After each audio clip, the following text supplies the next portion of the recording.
Bonjour à tous. Je suis actuellement en région parisienne. Je me suis rendu hier à la fête à Macron. Alors non pas que j'arrive à me reconnaître dans quelques mouvements politiques. Maintenant, cet état d'esprit, je le trouvais plutôt sympathique. On parle de fête à Macron, même si c'est vrai qu'il y a en cette période pas grand-chose à fêter. En tous les cas, j'ai passé une après-midi super agréable. C'est de belles rencontres.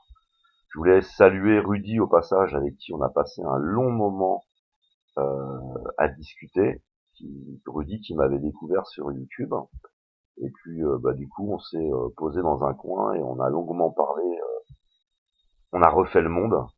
Et ce qui est intéressant, ça c'est quelque chose que je voulais partager, c'est que c'est quelqu'un qui non plus ne se reconnaît dans aucun mouvement politique, il ne peut pas porter d'étiquette. Et deuxièmement, je lui disais des chaînes que je regardais sur Internet, un ensemble de chaînes, des choses qui n'ont rien à voir, comme Primitive, Technologie, des choses comme ça. Et on voit que les personnes qui sont à peu près dans un même état d'esprit, qui sont plutôt dans l'esprit d'ailleurs, et on regarde à peu près les mêmes chaînes alors qu'on ne s'est jamais rencontrés, et on aime les mêmes choses, on a les mêmes sensibilités, et on voit qu'on peut avoir aussi un peu les mêmes looks ou un peu les mêmes comportements, c'est hyper intéressant. Voilà, je voulais faire cette vidéo, c'était essentiellement pour dire que je m'attendais à rejoindre, si vous voulez, essentiellement un peuple qui va descendre dans la rue pour, marquer le coup, passer un message aussi à la politique, pour peut-être lancer un petit avertissement. Et j'ai eu l'impression d'être pris en otage en fait des insoumis, des logos absolument partout, qui d'autre part avaient parfois des pancartes. Vous allez voir, c'est intéressant. Ils avaient parfois des pancartes avec d'un côté le logo des Insoumis et de l'autre vous aviez l'apporteur de lumière, l'étoile du matin. Vous aviez je me rappelle plus de son nom, l'apporteur de lumière, l'étoile du matin, je me rappelle plus du nom. Enfin bon bref, parce que la place de la Bastille, c'est ça. C'est ce qui a combattu aussi le catholicisme. Hein. Tout le monde s'est retrouvé donc autour de ceux qui ont organisé la société d'aujourd'hui, c'est-à-dire la franc-maçonnerie, et tout le monde tournait autour, en fin de compte, de cet apporteur de lumière, qui est l'apporteur de lumière, qui est j'arrive plus, je fais un blocage. Enfin, en tous les cas, j'ai eu l'impression d'un braquage, d'un coup publicitaire, vous savez, un petit peu comme si j'ai travaillé pour des entreprises de publicité de communication, ou par exemple j'ai travaillé pour SFR, et on envahissait la rue habillés en rouge avec écrit SFR, etc. Vous savez, c'est ce gros coup de pub, c'est un véritable braquage. Et t'as l'impression d'être pris en otage. C'était Lucifer que je cherchais. Mais j'ai l'impression d'avoir été pris en otage, et d'un moment donné, t'as l'impression de manifester non plus pour faire la fête à Macron, mais t'as l'impression de manifester réellement pour Monsieur Mélenchon. Voilà, moi je vous rappelle, hein, toutes les personnes, j'ai plus de 47 ans, j'ai toutes les personnes que j'ai rencontrées dans ma vie qui ont milité pour des partis politiques, toutes sans exception, même si je ne les ai pas toutes rencontrées, donc il y a forcément des avis qui ne sont pas forcément les mêmes, mais qui m'ont dit, j'ai milité pour Chirac, j'ai milité pour un tel, j'ai milité pour un tel, et j'ai regretté, quoi. Et c'est encore ces personnes qui se logotent, c'est-à-dire j'ai besoin de représenter une famille, je me sens seul. Il y a toujours ce problème d'individuation, tout d'abord, et puis surtout, c'était la fête à Macron, c'était un moment pour nous, le peuple, et pas pour une société, une entreprise politique. Donc il y a eu un vrai braquage pour moi de cet événement, qui est devenu presque l'événement de Monsieur Mélenchon, qui est devenu presque une couleur politique, ce qui ne m'intéresse pas, c'est-à-dire que je n'ai plus envie de la politique telle qu'elle est devenue aujourd'hui, qui sont devenues de véritables entreprises qui travaillent avec les banques, en rappelant en plus, je le répéterai sans arrêt, que Monsieur Mélenchon, rappelez-vous, lors des élections, a accepté un débat à 5, a accepté qu'on appelle les autres candidats des petits candidats. Il a accepté donc un jeu faussé au départ, ça a été hyper malhonnête qu'il n'y ait pas de 11 candidats qui se soient présentés à la télévision pour ce débat. au débat présidentiel. C'est-à-dire que c'est une escroquerie, et il aurait dû la dénoncer. Marine Le Pen, qui se dit elle aussi anti-système, aurait dû dénoncer cette escroquerie. Mais ce n'est pas le cas. Et ça, je ne l'oublierai jamais. Parce que la démocratie, d'une part, il n'y a pas de petits et de grands candidats, il doit y avoir sur la ligne de départ des candidats, la presse ne doit pas utiliser ça. Et deuxièmement, il y a des règles du jeu, et chaque candidat doit se battre aussi pour ces règles du jeu. Mais ça les arrangeait qu'il n'y ait pas les autres candidats. Voilà. Ça les a arrangés. Ça veut dire que c'est personnel. Ce n'est plus je combats pour la démocratie, non, je combats pour mon entreprise personnelle. Alors de voir un traître, quelqu'un d'hyper malhonnête, qui nous joue tout un sketch, sur lequel on apprendra des choses dans le futur, déjà on est en train d'en apprendre, puisque vous êtes un certain nombre à me partager en fin de compte des dossiers déjà, mais on apprendra encore des choses dans le futur. Et ce qu'il faut, c'est s'émanciper en fin de compte du modèle politique actuel, et que ce soit le peuple qui lui reprenne le pouvoir. Mais on voit bien que il n'y a pas une confrontation en fait de M. Mélenchon à toutes les véritables problématiques. Il ne va pas rejeter fondamentalement l'Union européenne, il va pas. Non. Tout ça, c'est un immense sketch, et ça sert encore à briser une force, c'est-à-dire la force ce serait l'union, c'est-à-dire que je ne dis pas que tout ce que fait Mélenchon soit bon, ni mauvais, mais M. Macron c'est pareil, tout n'est ni bon ni mauvais. Il faudra qu'à un moment donné, les gens puissent se retrouver tous et en dehors de toute étiquette politique, en dehors de tout ce système, tout qu'on fait, parce qu'on a envie de sortir maintenant de ce système.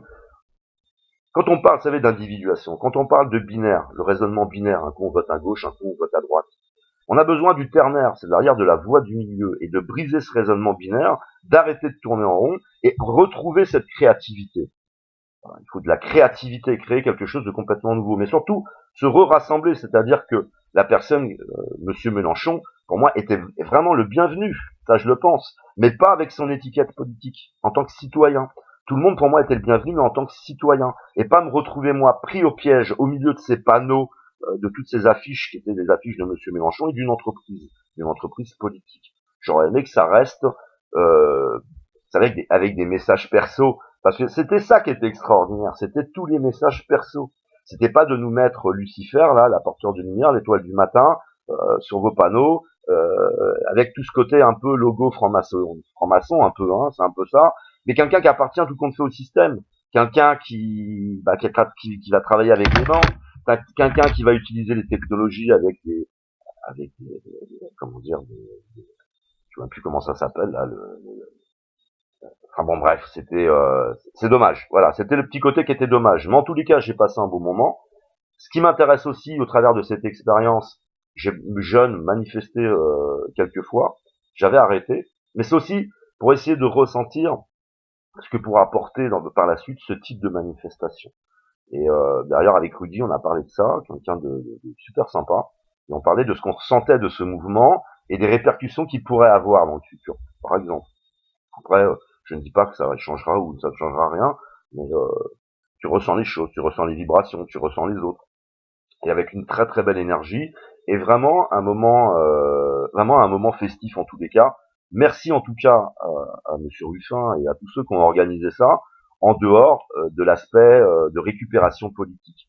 J'avais expliqué que j'étais, lors de cette marche blanche, vous savez, pour cette femme juive qui avait été assassinée, j'avais éprouvé un sentiment fort et puissant d'avoir vu Monsieur Mélenchon éjecté de la manif, et moi j'étais content. Ce n'est pas Monsieur Mélenchon qui doit être éjecté, c'est le parti politique.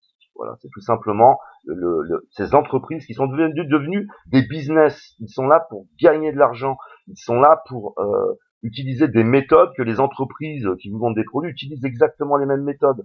Il faut arrêter de se laisser séduire. On est dans une période de pulsion. On est dans une période d'imaginaire, de binaire, etc. Et on se laisse séduire en permanence. Et c'est intéressant pour ceux qui seraient, par exemple, je suis sûr qu'il y avait énormément de catholiques qui ne savent pas qu'ils étaient en train de manifester en quelque sorte pour Lucifer, pour l'apporteur de lumière, pour l'étoile du matin. Moi, j'ai rien contre parce que je ne suis d'aucune étiquette non plus religieuse, mais on voit bien qu'il y a encore une forme d'aveuglement. Les gens sont dans l'ignorance et ne savent même pas ce point-là. Ils ne savaient pas qu'ils tournaient autour de la Bastille, autour de Lucifer. Voilà. Et que ce Lucifer a été repris par Monsieur Mélenchon dans ses panneaux. Et qu'il a bien un lien aussi, lui aussi, avec la franc-maçonnerie, avec ce qu'elle peut avoir de bon et ce qu'elle peut avoir de mauvais. Et à un moment donné, c'est s'émanciper de tout ça et n'avoir que des personnes. Vous savez, il y a un grand nombre de personnes sur Internet qui sont super intéressantes, qui sont reprises par tout le monde et qui apportent des idées sur, comment dire, sur la démocratie de demain, sur un très grand nombre de points qui sont super connus sur Internet, mais eux ne sont pas représentés, eux n'ont pas de panneaux, eux n'ont pas de, comment dire, d'entreprise, de pub à faire, sont plutôt discrets, ce ne sont pas des leaders charismatiques, un petit peu comme ce partage que je vous avais fait avec Monique Charlot-Pinson. C'est ces personnes-là qui doivent maintenant être portées, être mises sur des chariots, faire des débats, etc. Voilà, c'est ce que je souhaiterais en tous les cas, et qu'il n'y ait pas, ne pas avoir le sentiment d'être repris politiquement au milieu d'une manifestation qui était celle pour moi du peuple, d'une contestation, d'énormément de personnes qui n'attendaient rien de politique, mais de passer un très grand message, pouvoir se retrouver, discuter, etc., etc. Voilà, c'était mon impression du moment, sincère. C'est à nouveau un braquage. Je le trouve, cet homme, insupportable à cause de ça, parce que il organise des braquages régulièrement, et ça doit rester pour moi apolitique. Mais après, on peut venir avec ton petit t-shirt à la rigueur, un peu discret, t'as envie d'avoir un petit badge, moi ok, mais pas que t'aies des panneaux absolument partout, parce que du coup, là, ça devient un braquage, et on a affaire à un homme d'affaires, c'est un homme d'affaires aussi. Et moi, il y a de toute façon un certain nombre de choses qui me gênent, et je ne me reconnais dans de toute façon aucun mouvement politique. Et c'est de plus en plus de personnes qui sont dans cette situation, d'ailleurs, qui sont un peu orphelins de toute étiquette politique. Et le jour où on se sentira véritablement abandonné, véritablement orphelin, c'est là que viendra la créativité. Mais tant qu'il y aura des personnes comme Monsieur Mélenchon pour nous proposer la moitié de quelque chose, on va y donner et y mettre notre énergie sans véritable changement fondamentaux. Voilà, même si je le dis, je pense qu'il y aura un véritable changement quand nous serons tous affectés dans notre confort, dans notre sécurité, dans notre imaginaire, dans nos investissements, et c'est à partir de là que les choses bougeront fondamentalement, quoi. Voilà, je vous remercie de m'avoir écouté, je vous aime, que l'amour, l'art et l'autre soient avec vous.